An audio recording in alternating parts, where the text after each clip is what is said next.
from the heart of Dubai, where tomorrow is being built today, to the world. Welcome to the CTO Show with Mehmet. Here, we redefine technology and reimagine possibilities. With Mehmet, delve into the riveting realms of AI, cybersecurity, and digital technology. Experience the thrilling highs and lows of startups. Immerse yourself in the spirit of entrepreneurship and witness the future of business innovation being written in real time. Now, without further ado, let's tune in and explore the future. Hello and welcome back to a new episode of the CTO Show with Mehmet. Today, I'm very pleased to have with me Kieron. Kieron, thank you very much for coming on the podcast today. The way I love to do it is I keep it to my guests to introduce themselves. So the floor is yours. My pleasure, Mehmet. Really, my pleasure to be here. And thanks for having me on the show. So quick background to me, being involved in a number of technology businesses. I was actually thinking earlier today, it's last century when I started, which makes me feel incredibly old. First one back in 1998 was a web development business when I think me and probably the rest of the world were trying their hand at doing some web development. So that's how I got kicked off. And since then, been through a variety of different technology businesses from web development through to domain name registration, online company formations, telecoms, and most recently, payments. So that's a bit of background to me. That's great. And thank you again for being on the show here today, Kieron. Now, actually, when I was preparing, there's a lot of things that we can talk about today, but let's start from the concept of open banking, right? So it's something on the rise, and this is, maybe I will leave it to you to explain to us more, but it's one branch of, what's called now Fintech, right? Exactly. Tell us a little bit more about the open banking. Absolutely. I'll kind of start with a bit of a story if it helps. But sure. We got into open banking via a really circuitous route. So back in 2016, I was running a telecoms business, IP telephony, providing services to all sorts of organizations, from call centers through to small businesses. And one of the things that I also like to do in my spare time, I will get to a point with this, honestly, but it will seem like a long journey to that point. But in my spare time, I enjoy doing running and had done some running for charity over the years. 2016, I was doing the New York Marathon, decided to raise some money for a charity called Mind in the UK. And rather than some of that money that was being donated leaking from that donation flow from my supporters through to the charity, I was keen to see if we could find a way of doing that where all the money reached the charity. Mm-hmm. So as pet project at the time, we set up an online giving platform, and it was developed by all of the engineers in the business and myself. And we said, right, we're not going to take a penny out of this flow. We'll figure a way of covering the costs. And actually, the principal cost of operating that platform by far and away was the cost of processing the donations, which were all made via debit and credit card. So the platform emerged and we started running it, and we said, well, we'll commit to the first £1 million that goes through the platform in terms of meeting those costs. And in the background, we'll start to look for a corporate sponsor to pick them up as we grow. And we found a corporate sponsor in the cooperative bank in the UK. It was a good ethical fit because that kind of met with their particular requirements and customer base. So they got on board and supported us. And essentially, there was a moment when that platform really, really started to take off. And we were going back to the cooperative bank and saying, we just need more money to pay card processing. So we were doing no development of the platform, no marketing. It was just kind of every single penny was going to meet those costs. And we thought we've got to find a solution to this because this means we've got this really kind of low impact on our ceiling and reach that we'd like to remove. And that's where open banking came along. I did tell you I'd get to the point in the end. So open banking really opened our eyes in many ways to, is there an alternative to cards, which were introduced 6 decades ago for a very different world? And open banking seemed to fit the bill. We could suddenly move money from the donor's account to the charities, in real time, so pretty near instant transactions, Using a third-party open banking provider in the first instance, it was 95% cheaper than cards. Really simple process, fast and very secure. So that's how we got started with open banking, through that kind of necessity. Really, it was born out of necessity. We had to solve a problem, and open banking came to the rescue. Cool. And of course, like I love when I hear, the story behind starting something, because always what I tell, we tell, I would say, with my guests on the show, that especially if you're an entrepreneur, you need to find the problem, and you need to find the problem that is big enough, and then you need to find the solution that make it relevant to be used. So it's a spot on. Now, if we want like to dig a little bit more into the open banking part, now, of course, the whole fintech, it made a revolution actually in the way we do payments, in the way we buy things, in the way we. So at some stage, the banks, traditional banks, they said, hey, hold on one second, we're losing customers. We need to do something about it. So how are you seeing, traditional banking in general trying to catch up with something like, open banking, and trying to offer the same, I would say, services from their side to the public? I think that's a very good question. I think what's been really key in the UK and other countries is the open banking implementation entity, now Open Banking Limited, as it's moved on beyond that implementation stage. But that really was the catalyst for the growth, because what the OBIE had, or the way it developed, was that there were the CMA 9 first banks were essentially mandated to open up their APIs to allow fintechs like ours to access the kind of information we need to do to be able to process the payments, or do other things like account information services. So I think that mandate really helped galvanize things and give us a way to accelerate that, because the banks essentially have no option other than to do it. That got the fintech community moving and innovating, as fintechs always will. And I think that's imperative moving forward, that there's some kind of, authority in the middle of this, saying that this needs to happen in the interests of competition, or whether it's improved efficiencies in terms of moving money around, or whatever it might be.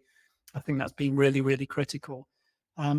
And the banks are certainly, a lot of the banks are really involved in leading this, and sitting in the groups and in technology forums and whatever else to help this technology work. Cool.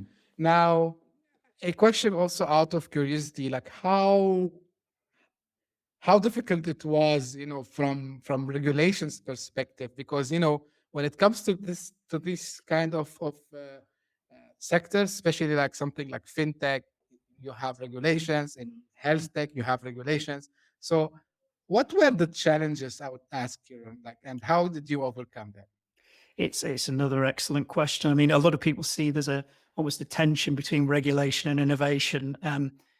Oddly, I come at that the other way around, and see the regulations presenting the opportunity, because in some ways it creates the barriers to entry for organizations that are probably not quite so rigorous. So the authorization process was very involved, and we came out of it feeling like, we'd been through a proper authorization. There was no quick wins or quick easy rides through that process. It took best part of a year from start to finish. And I think I'll be very honest, when we finished that, I felt like, we'd really achieved something, but I felt that we were perfectly equipped to go and do what we needed to do. And that's what good regulation is about. It's about providing the confidence in the users, to have the confidence in the organizations that are effectively handling money. I mean, what gets much more important than that? There are very few things, potentially health and so on, but it's a significant responsibility that we have in handling people's money, and I think the authorization process is key. So yeah, it wasn't easy, but I'm glad it wasn't.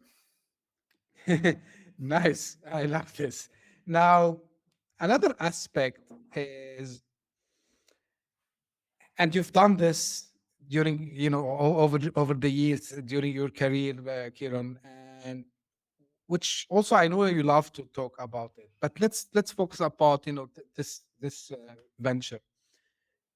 when you start something new, you have an ambition to scale it, right? And you are in kind of, again, because you are regulated, it's something quietly new, right? So how did you manage to have, a growth plan and succeed in executing this growth plan for this business? This business is in the very early stages. So the growth that we've seen and the scaling has been in other businesses, but we plan to adopt exactly the same kind of approach as we've done previously in a lot of technology businesses. Um, in terms of where we are currently, and again, it's kind of quite interesting, but it gave us a genuine proof of concept, because if you think about how I explained how we started in that online charity giving platform, I don't think anyone necessarily, and the charities will probably be the first to say this, associates the third sector with kind of, payments innovation or any kind of really strong innovation. Potentially, they're more followers than leaders, mostly because they're very, very time poor and don't have the bandwidth to be doing the kinds of things that commercial organizations often do. So for us, it was a necessary step. It was enforced in order to keep the platform alive, but it's proved to be a really, really useful one in understanding, what the requirements of the market are, what that consumer journey will look like as opposed to a donor's journey. I mean, they're very similar in many ways, but I guess you're going into that sector and thinking, I'm going to do something fairly radical with payments. I'm going to present people with a brand new way of making a payment, which involves in giving consent to us, largely an unknown operation, a brand new fintech that's been approved, giving consent for us to essentially move money from their account into another account. So, as I say, you wouldn't necessarily target charities as being your first market for that to do your beta testing with. So it's been fantastic, because our view is that if we can get good adoption, good traction within that charity sector, then that bodes extremely well for moving this into the commercial space. So we're just doing that. We've literally just launched commercial products very, very recently. We have 1,000 charities on the platform using it and processing donations all day long, every day. So we've got loads of real world experience out there. But we never charge the charities. We never will charge the charities. So we're now at that point of seeing what the market will bear in terms of the cost of this service. So if I want to compare this, Kieron, to the concept of crowd raising or crowdfunding, so how do I compare that? In terms of what we do in the charity space, you mean, Mehmet? Yes. Yeah. So we operate a platform. We're not in crowdfunding at all. We only serve registered UK charities. And for us, that was a conscious decision in the early days, because we felt the diligence required to onboard those charities would be easier for us to manage, because they have to be registered with the charity commissions and so on. They publish accounts, rather than doing diligence on individual kind of crowdfunding, which we felt might be slightly more challenging, particularly at the time when we launched with the telecoms team. So that was the strategic reason to go into the charity space, and that's where we've continued to operate. So that's the key difference, I would say, in terms of the onboarding and the work that we've got to do around that. We have access to lots of information, indeed through APIs now, so we can do a lot of those checks on during onboarding a charity just automatically through API. That's cool. Great. And when it comes to, in general, like, I mean, when it comes to this space, the open banking space, what are, like, because you're focusing on charities currently, you're planning to take it also maybe to some commercial entities later, but what are the possibilities, I would ask, like payment, like instant payment, lower commissions is the direct benefit, but what else, we can take this further? I mean, those are the key things. Bear in mind, we have launched now. We are actually operating in that commercial space, but it's about, I think the four key drivers are simplicity, speed, the security, enhanced security, and above all, for the commercial space, is the cost saving. So to give you some example, if you look at the typical cost of processing a card payment, and these will vary, bearing in mind volumes and so on, and the particular deals that merchants are cutting with their suppliers. But probably somewhere in the 1% to 2.5% range per transaction. Plus, again, in the UK, probably somewhere in the range of 10 to 20p and more. So headline rates, if you look at some of the card providers, can be more than that. 1.4%, 20p is typical. Where we're at in the commercial space is no percentage. So literally, we take nothing as a percentage of the payment, and for each transaction, we charge 1p. So it's incredibly aggressive. We describe them as market crushing fees. That's going to be the driver for retail adoption without a doubt. But if you add to that the fact that I can be through checkout with less friction, we're no longer entering 16-digit card numbers, CVVs, expiry dates of cards, cardholder names, potentially zip codes. All of that information is not required at all. This is simply tap, authorize that payment in your mobile banking or your online banking account, and you're done. And again, I think what we've seen in the UK and beyond through strong customer authentication is, ironically, if you go through all that process of entering all the card details, you may well end up in your mobile bank authorizing the payment that you've just made on a debit card anyway. So we're removing a lot of friction at checkout and getting people through checkout much, much faster. The speed also relates to settlement times. So again, typically, if you're waiting for settlement from a card provider, that's on average between 1 and 3 days, can even be longer. And we've seen some horror stories in the charity sector where, charities are waiting 30 days and beyond to get the money. And if that's an urgent charity appeal, they need the money in the account straight away to operate. So the settlement times are really, really important too. In terms of security, you're not sharing card details, you're not sharing any personal financial information. Therefore, there's nothing that can be breached or lost. So again, a huge advantage over cards. And imagine now with contactless, if I steal a card, I can wander around London and do quite a lot of damage with contactless payments in 30 minutes. And okay, I've got recourse through my bank to claim those back. But just as a hassle factor of having to go through that pain point, it's not a great scenario. So again, with an open banking transaction, if you're using an open banking payments app, for example, then a lot of those will be based on biometrics data in order to authorize that payment. So Face ID, whatever it might be. So I'd say those are the real key benefits and the key drivers for retail adoption. Yeah, and I know for a fact, and correct me if I'm wrong, Kieron, because when you rely on these systems, you get because of exactly what you mentioned at the end, authentication and the KYC and the other stuff. So, or the anti-money laundering, or these things that actually delays the traditional payment approach. I think you get them sorted out, right? Yeah. So one of the things that you won't see in an open banking payment flow is something that you often see. It's called confirmation of payee. If you're making a payment, and say you were making a bank transfer, you enter the details, and I've broadly got your name right as it appears on your account, but it might not be quite right. And you get a confirmation challenge question from the bank to say, it's a close match. Do you want to check the details again and re-enter them? Did you mean this? Because we've already verified that recipient and onboarded them to our system, then you will never get that challenge question, because you don't need to be asked the question. The money, we know exactly where it's going into that bank account. So because you're not entering any data whatsoever, essentially all you're doing is giving us basically a token, an approval token, to say, I want to pay £25 from my account to whoever it might be, Amnesty International. Here's an authority for you to take £25 out of my account, pay it to Amnesty International. We know Amnesty International's account because they're registered with us and they're on our platform, and we just make that payment. Cool. Like anything that makes the user journey easier, it's more appealing all the time. So you're right. I mean, it's very time poor, aren't they, these days? So, anything that's allowing you to go through quickly and with confidence, I think is really, really key.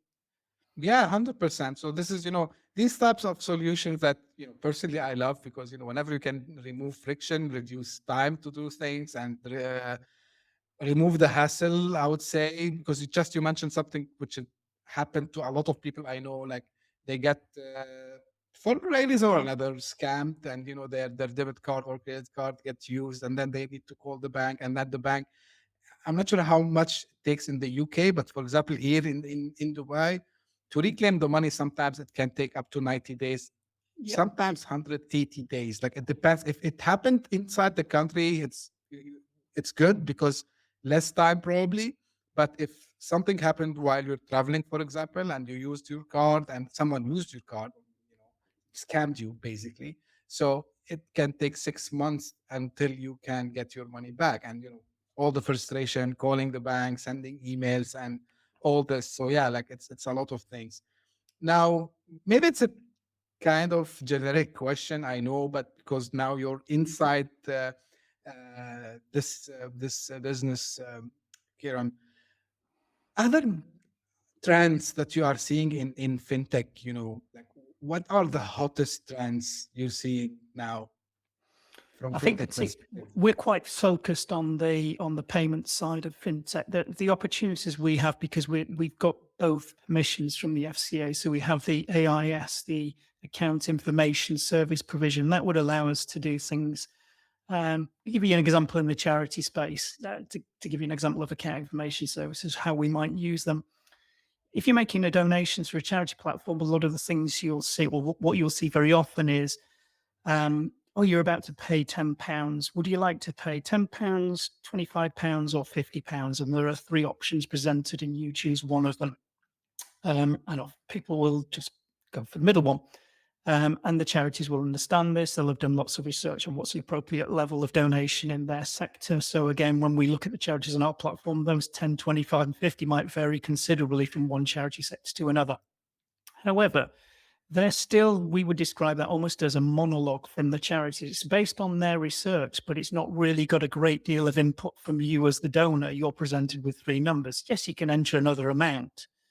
What we could do with account information services using our consents from the FCA, or sorry, our permissions from the FCA and our consents from you as the donor, is to actually say, what's the affordability level here? What's an appropriate amount for you to give, rather than what's an appropriate amount for the charity to receive. So, we're quite focused now on, having done a lot of the payment initiation services, to start to explore that and how we make more of a dialogue between the charities and its supporters, rather than that being a one direction conversation. So I think AIS, particularly in our spaces, and speaking as our business, that's an area that we want to start looking at in much more detail going forward. In terms of the payment side, I think there's a lot of interest now about variable recurring payments. So that's essentially your direct debit equivalent, for want of a simple explanation, in the open banking space. So I can take a varying amount from your account, again with the consent of the person making the payment. And you can see how that would work and reduce costs in areas like utilities bills, where I might pay once a month or once a quarter, but the amount might vary each time. So again, what we're doing there is reducing the settlement time to instant, and reducing the cost significantly on processing those payments. I would say certainly in the areas that I'm most familiar with, they would be the kind of hottest areas. But what we've seen generally in this whole space is a move from open banking into open finance, and then into open data. So you're starting to look at broader and broader areas of where this data sharing and information sharing with consents can be put to really great use. Cool. Yeah, like a lot of innovation still, on the rise, I would say. Absolutely. Yeah. Absolutely.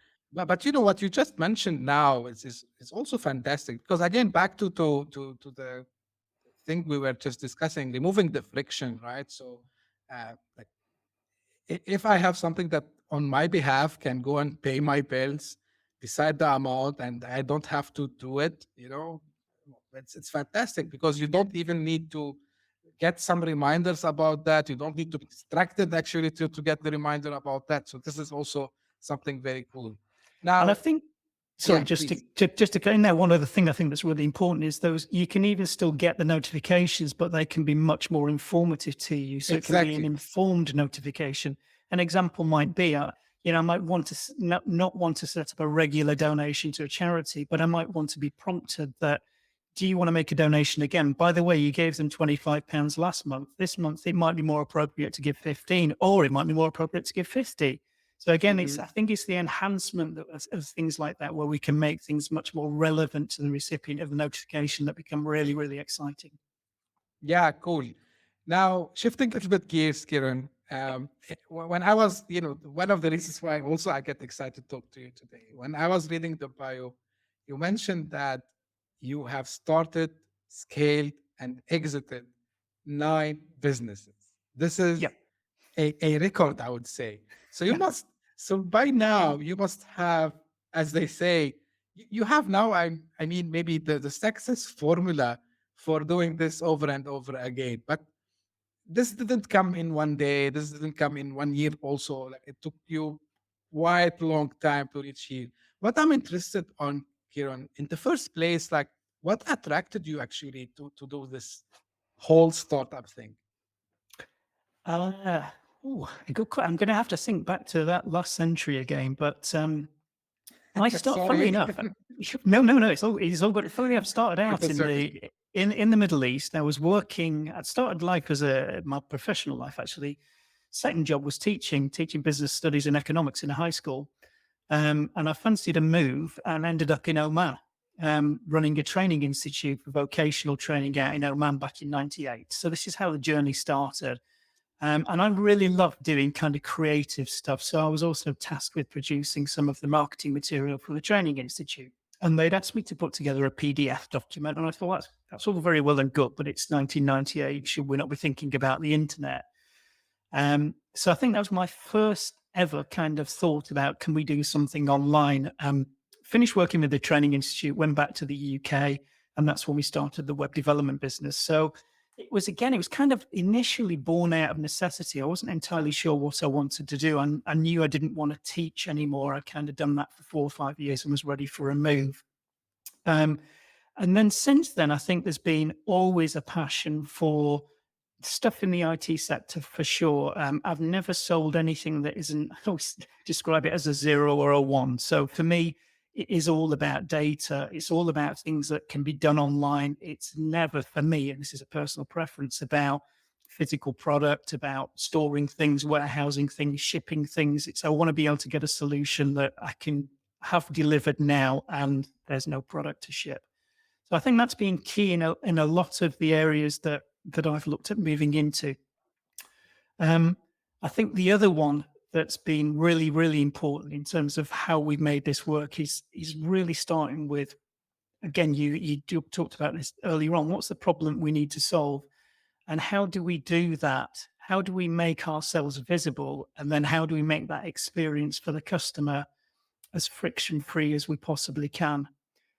So again, turning back the clock many years, there was a large focus in the early days of anything web-based for us on SEO, because it was a really cheap, cost-effective way of getting yourself out there. Much harder these days. I'm fully aware of that, because there's a lot more content for one and a lot more competition for eyes on websites. But certainly in the early days, SEO, and then making that experience once you found the website through to using the product as low touch as we possibly could. That was always the key. Like, how do we automate this and streamline it and make it a really great experience for the customer? Great, fantastic, Kieran. Like I love this approach, and because I think we share some, at some stage, similar, I would say, career. I don't like, even when it comes to IT, for example, being in server business or selling laptop business, it was not, attractive to me, or storage systems, because these things becomes commodity after some time, and actually they are now commodity, and you don't feel the, I would say, this moment where you trying to prove to the customer that actually you are solving a real problem.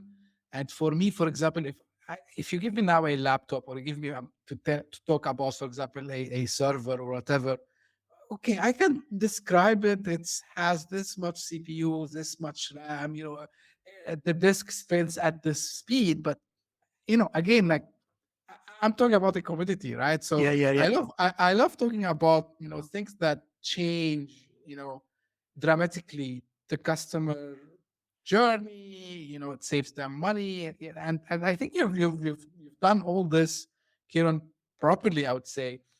But there must be some skills also, and I'm asking this question. Sometimes part of my audience are first time founders, right? So there must be some skills, when it comes to, because maybe you have a brilliant idea, you're really solving a real, genuine problem, but you get stuck. You're not able to grow it. You're not even able. You mentioned the SEO stuff, but nowadays, there are some other tools. So, what are like? Let's call that. I don't like this word, but it's what people know it like soft skills. Or let's say things that you need really to master in order to scale the business. Another great question. And I think there are a couple of key ones that I've learned along the way. One is on the financial side. And it's a tip that I share. I think it was given to me many years ago, and I remembered it. And it was be passionate and dispassionate in equal measure. And what I mean by that is that you need to have passion for what you're doing. I think if you're going in to start a business on your own and the thing that you're selling or trying to deliver doesn't really interest you very much, then that's probably not a great place to start. But equally, the dispassionate bit is important too, because you may go into it because you love it, but actually you're one of very few people who love it. And therefore the audience that you thought or the market you thought existed isn't as big as you'd hoped it would be, or you've got the product slightly wrong or the service quite slightly wrong. So my dispassionate bit is in looking at the numbers, and that's the bit where you've got to sit down and not just convince yourself that it's all going to be all right because you love this thing, but it's actually being dispassionate on that, saying, you know what, we're going to have to pivot, or worst case scenario, you know what, it was just a bad idea, let's move on. And yeah, there've been nine exits, but there've been things that we've started and finished quite quickly because of the former and not the latter. So I think that's really key. And I think the other one, again, you'll have heard this, but I suspect from numerous guests before, but it's always try and fill your boardroom and your meeting room and everywhere with people that are smarter than you are. And you're completely right. I started life doing a bit of web design and probably found my way around a Perl script back in 1999 and 2000. But right now, no, this is all moved up at a pace that left me behind 15 years ago. So it's finding really strong people that can deliver those solutions, recognizing who they are, bringing them on board, and getting great teams of people in place. Great advice, Kieran. And I think what I understood from you, and something also I've read a lot about it, is maybe this is the deep passion part you mentioned, is also not to be too much into the solution in a sense, like having an ego, like this is my idea, it have to succeed, whatever it takes. Honestly, I did this mistakes, multiple times. I have to make this succeed, and it was kind of an ego. And then with time, of course, the more you lose hair, or your hair becomes wide, so you start to understand. Oh no, like actually, I needed to pivot. And I think I would say the underrated reason why startups fail in general is because founders they don't understand they need to pivot at some stage. Like this is my own opinion. This is what I have seen. And they insist, no, like the market is not understanding me. Like people are not getting what I'm trying to say, exactly. which is not the case.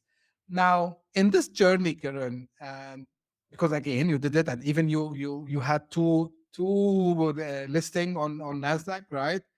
So, which way you prefer to do it?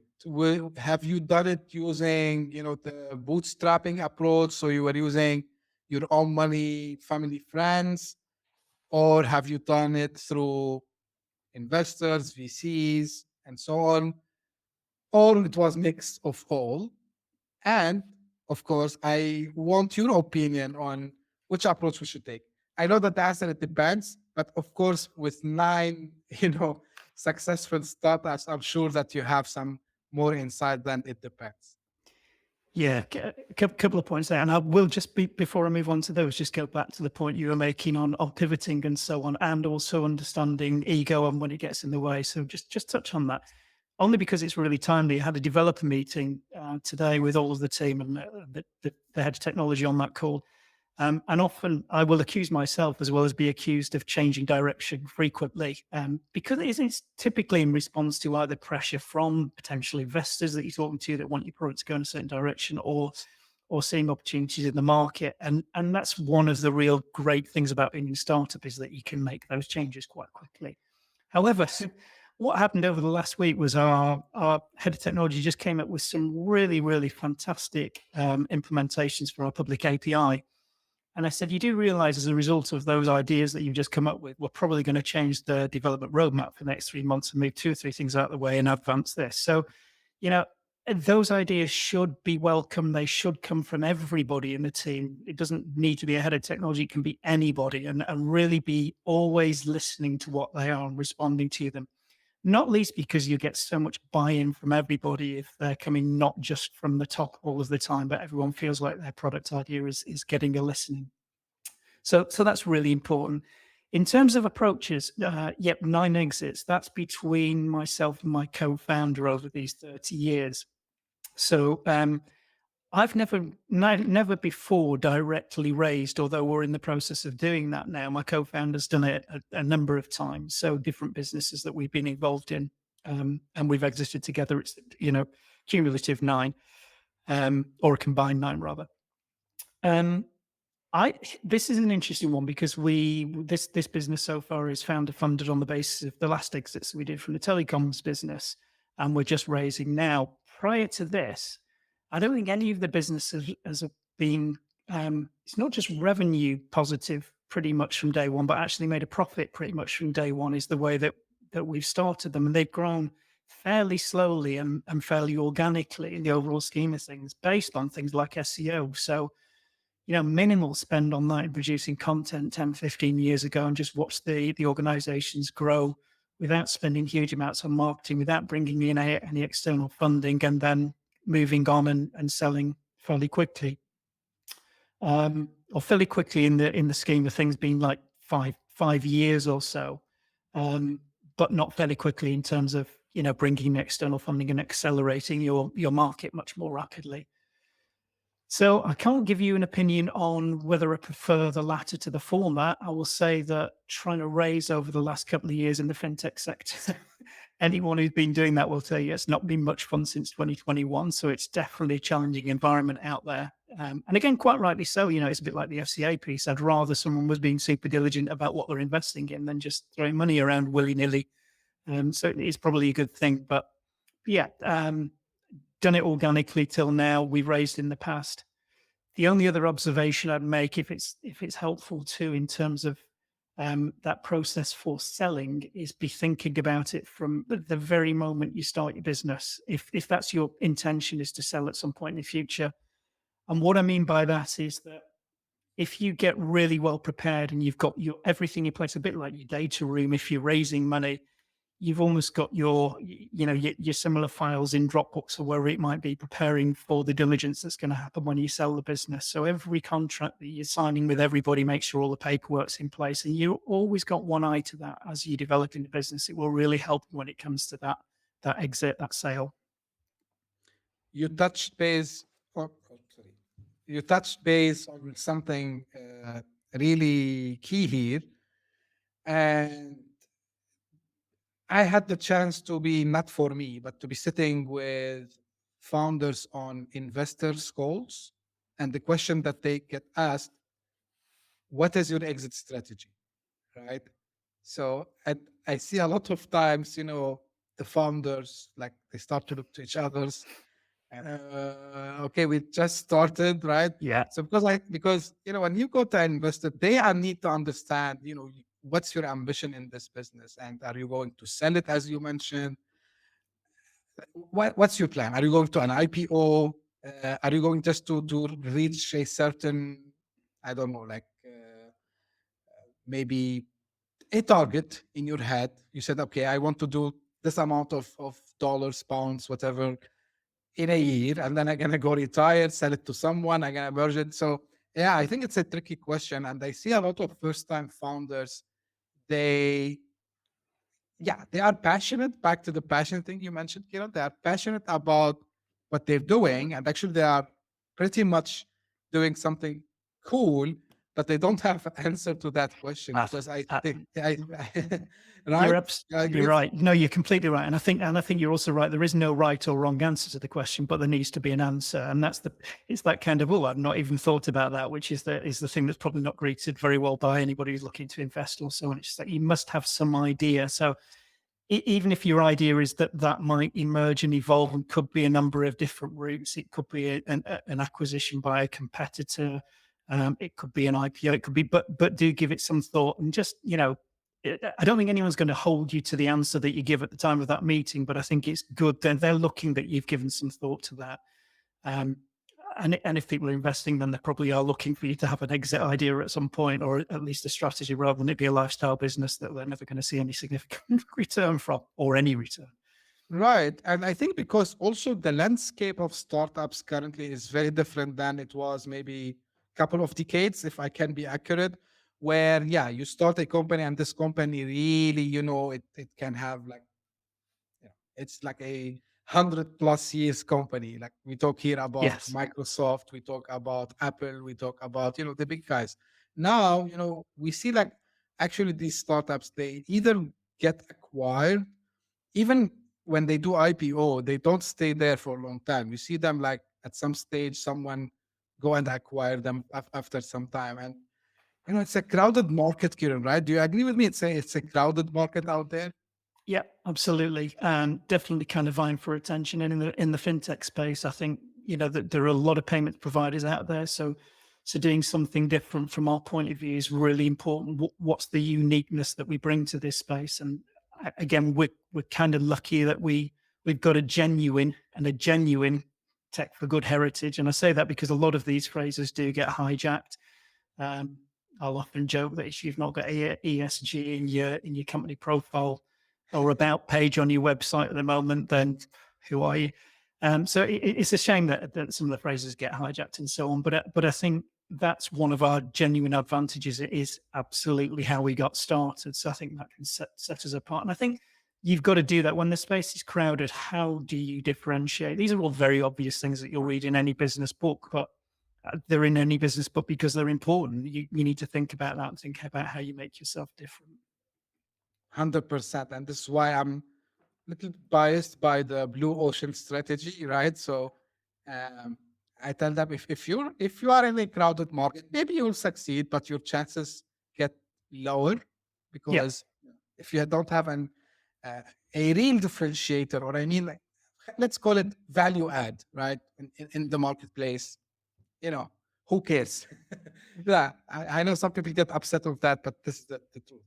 No, it's completely true. But equally, think about your market, because often there's, what might be crowded in one marketplace might be not the case in another. And I think in the payments sector, there's room for lots of business, because the scope, certainly around open banking, when you think about the volume of transactions that are happening daily around the globe, is just so enormous that a very tiny share of that massive market would still turn you into a unicorn.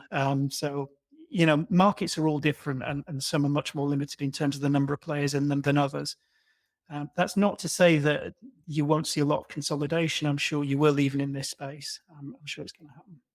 But Yeah, consolidation's good too. That can be your exit strategy for sure. 100%, 100%.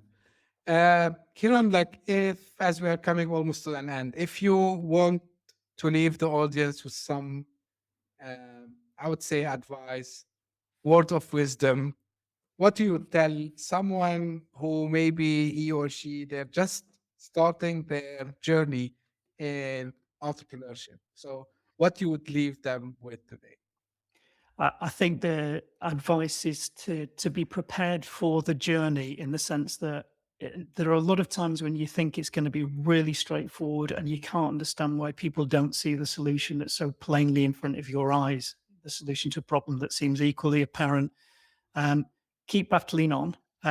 Listen to yourself in terms of that dispassionate piece that I mentioned earlier, though, because I think that's one of the things that I have lived by, that it's okay. Failure isn't failure. Failure is just setting yourself up to do the next thing and learning from the experience. So So if you are looking at the numbers and they're telling you a really clear story and it's not the one you want to listen to it. You have to. And then the only other thing is again, it's just try and get that balance. It's not easy. Startup life is inherently frenetic and fast paced and so on. So give yourself genuine downtime. Find something that takes your mind off what you're doing and gives you a chance to rest the brain cells. I 100% agree on the last advice.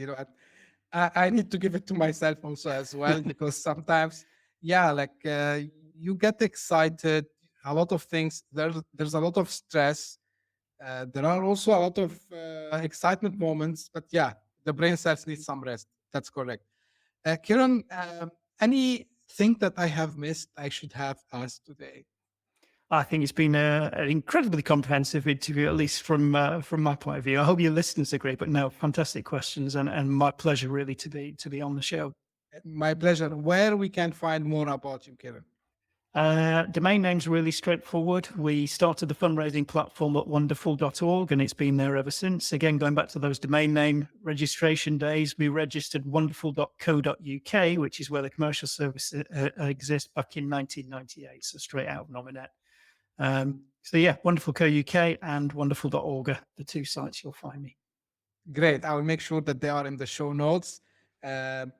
Thank you very much, Kieron. I really also enjoyed the conversation. I learned something new about open banking systems and their use cases, and especially, actually, it's in a domain which is nice to talk about, which is, I think we didn't cover it even on the show. Like, we talk about like charity, right? So this is really something that helps for a good reason also as well. So thank you for sharing that, and I hope the audience, I'm sure they will find it useful, but I hope to inspire them also to do something for, the good willing of everyone also as well. It's not like just about being a business. So this is something really cool, and I appreciate the time today, Kieron.